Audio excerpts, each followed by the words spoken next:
Everyone, this is Dr. Saiti, Team MDS Conquer. So, the next important topic to be covered in your general surgery is the tracheostomy. This particular presentation gives you a major understanding of the tracheostomy and also the important questions that can be asked in relation to this topic. Okay? So, what is tracheostomy? It's nothing but making a small opening in the anterior wall of the trachea and then converting it into a stoma on the skin surface. So, as you can see in this picture, there is a small opening that is being made in the anterior wall of the trachea and the tracheostomy tube is being placed so that the patient can breathe in and breathe out. So, in case if there is any respiratory obstruction above this level of stoma, then this procedure will help the patient to breathe. So, it is only to create an alternate way of respiration to the patient. Okay? So, this is how or this is what is tracheostomy. So, next coming to its important functions, the functions include, as I said, the respiration through an alternate way in case of any obstruction above the level of stoma, and also alveolar ventilation is being improved by the reduction of dead space by about 30 to 50%. So, the reduction of dead space is reduced by 30 to 50%. So, this can be asked as a question. So, what is the major function or important function of how much dead space is being reduced? So, what is exactly this dead space? It is nothing but the volume of air that is actually inhaled, but that inhaled air will not participate in gaseous exchange. Okay. So, that volume of air in the lungs which is actually inhaled, but do not take part in the gaseous exchange. It could be because of any remnants in the conducting airways or poorly perfusion of the alveoli, many reasons. Okay. So, it is the main volume of air that does not take part or participate in the gaseous exchange. So, the normal dead space is around 150 ml. Okay. So, this tracheostomy actually reduces that dead space by 30 to 50% and also reduces the resistance to airflow. So, this is one of the important function. Besides that, protection of airway by the way of cuffed tracheostomy tube, and also it prevents or it protects the aspiration from prevention of the aspiration of the pharyngeal secretions. So, there may be chances of aspiration of the pharyngeal secretions. So, protection from the aspiration of the pharyngeal secretions, especially in the coma patients, is also done via tracheostomy. Another important is to administer anesthesia, and the most important is intermittent positive pressure respiration is required if required greater than 72 hours. Then tracheostomy is better preferred when compared to the endotracheal intubation. So, in case if the patient is needed, if he require the intermittent positive pressure respiration greater than 72 hours, then tracheostomy is preferred over endotracheal intubation. Okay. So, what is this endotracheal intubation? As you can see here, through the orally they place a endotracheal intubation tube. So, okay, so it is nothing but the placement of a flexible plastic tube into the trachea in order to maintain the airway. So, especially when the patient is undergoing any general anesthesia procedure for a long period of time, then to prevent the collapse of the tongue back, and if the tongue is collapsed back, then again the airway is obstructed. So, in those cases, a simple plastic tube is being placed into the trachea in order to maintain the airway. Apart from that, also to administer certain drugs, it is being done. Okay. So, this is the endotracheal intubation.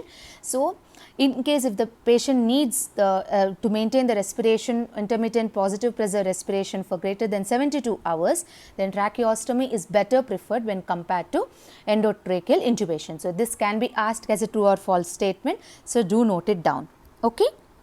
So, coming to the incisions that can be given. So, in emergency cases, vertical incision is being done and it has less bleeding and faster dissection. Okay. And how it is done is like this: a midline on the neck from the lower border of the cricoid cartilage up to the sternoid notch. Okay. So, they can ask, so where are the vertical incisions being done like that of the emergency cases, and also how it is done. So, midline on the neck from the cricoid cartilage to that of the sternal notch. Okay. This is how the vertical incision is being done.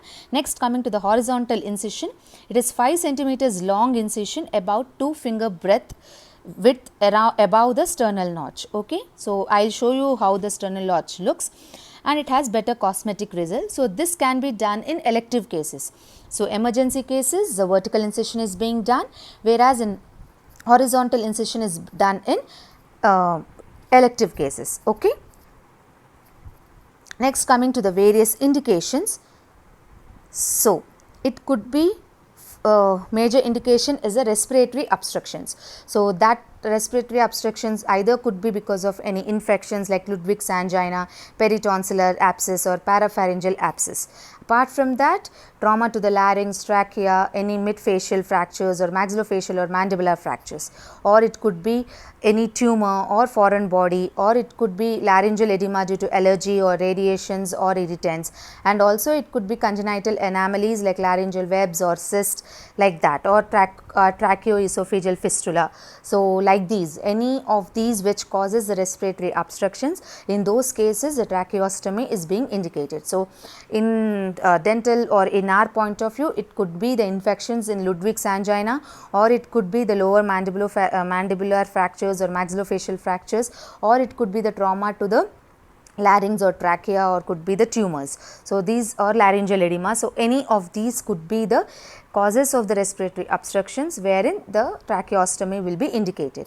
And other is the retained secretions, and the patient is unable to cough and the retained secretions are there. So, especially the patients with who are in comatose, like who are in coma, and also painful cough trauma to the chest, and other apart from that any respiratory muscle paralysis like in myasthenia gravis patients or polio patients or Guillain-Barré syndrome patients. Okay, these are the patients who can have retained secretions and they are unable to cough, because of which they can be having a respiratory obstruction therein, wherein this tracheostomy can be indicated. Okay, and also in cases of aspiration of pharyngeal secretions. Okay, so retained secretions example is coma patients, any muscles paralysis like the myasthenia gravis or polio, and also in Guillain-Barré syndrome, and painful cough trauma to the chest, and last is the aspiration to the pharyngeal secretion. So, these are the 4 examples for the retained secretions. The last one is a respiratory insufficiency, either it could be the chronic lung conditions like the emphysema, chronic bronchitis or the bronchiectasis. So, any of these diseases like the COPD or the bronchiectasis, in those cases also the tracheostomy is being indicated. So, these are the 3 subheadings and individual causes of these. So, just try to remember the causes if you can, or else this 3 is enough. Okay. So, this is how the position of the head is being done in a tracheostomy procedure. So, you have to see how the position of the head is, and this diagram clearly shows where this is the cricoid cartilage and the sternal notch. So, the vertical incision is made from the cricoid cartilage to the sternal notch, whereas the horizontal incision is made about 2 finger width above the sternal notch of 5 centimeters in length. Okay. So, this basically shows the cricoid cartilage and the sternal notch. Okay. So, next coming to the important part, that is the technique. Okay. So, the technique is actually not that important for us, but still I am giving you a simple idea. So, the technique is mainly based on, first you have to see whether the patient is for emergency or elective, okay, or it is permanent. So, you have to decide the state of the patient. Then if possible the patient should be intubated, especially the children. So, prior to the surgery the patient can be intubated, but especially the children have to be intubated, and the position of the neck as I have shown, it should be like that. Then the procedure starts like incision can be done either vertically for emergency cases or transverse or horizontal in the elective cases. Then the veins which are present on the surface have to be retracted, and the strap muscles which are there in the midline have to be separated, and the thyroid gland has to be retracted upwards with the presence of with use of a blunt hook. Okay. Later the trachea will be exposed and 4% xylocaine will be given into the trachea. So, 4% xylocaine will be infiltrated into the trachea. Then a transverse incision will be made between the second and the third tracheal rings, which will be extended upwards as a U-shaped incision, and then the 2 open ends will be joined as another transition or another transfer incision, so as to remove a little portion of the trachea. Okay, so this part is very important. So firstly, the patient will be intubated, especially if it is a children. Then the position of the head is important. Later, a vertical or horizontal incision is being made as per the requirement. Then the veins and the important muscles will be separated, and the thyroid will be pushed upwards with the presence of a hook or a blunt hook. Then the trachea will be exposed and the 4% xylocaine will be infiltrated. Later this will be done, that is a transverse incision or U-shaped incision will be done so as to remove that portion of trachea. Whereas in children, you can see a vertical or a H-shaped incision is done without removing the cartilage. Okay, that is the basic difference. So if you can remember this, it's enough. Okay. So you can see simple. So this is how it is done, the incision is done, then everything is being separated, the important muscles, the veins and all, and finally the tracheostomy tube is being placed, okay, with the help of which the patient can breathe in and breathe out. Okay.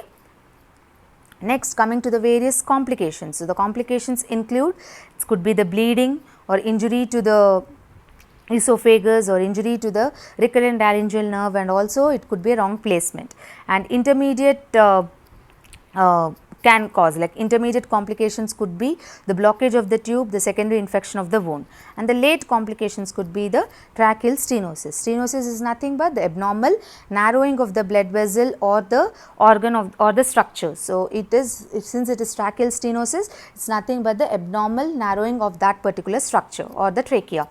Next, the late also could be a scar or the keloid formation. Keloid, it is not heloid, it is keloid. Keloid is nothing but there will be excess of protein or collagen in the skin during the healing. Okay, so this is the major complications of the tracheostomy procedure. So that's it. So simple thing what you have to remember is what are the important functions, okay, and what are the incisions and what are the major difference between the incisions and what are the indications. That's it. The respiratory obstruction, the retained secretions and the respiratory insufficiency. What are the respective causes we have discussed. So just a small box of what is tracheostomy and what are the important things related to tracheostomy. If you make a notes, that's enough. Okay. Thank you.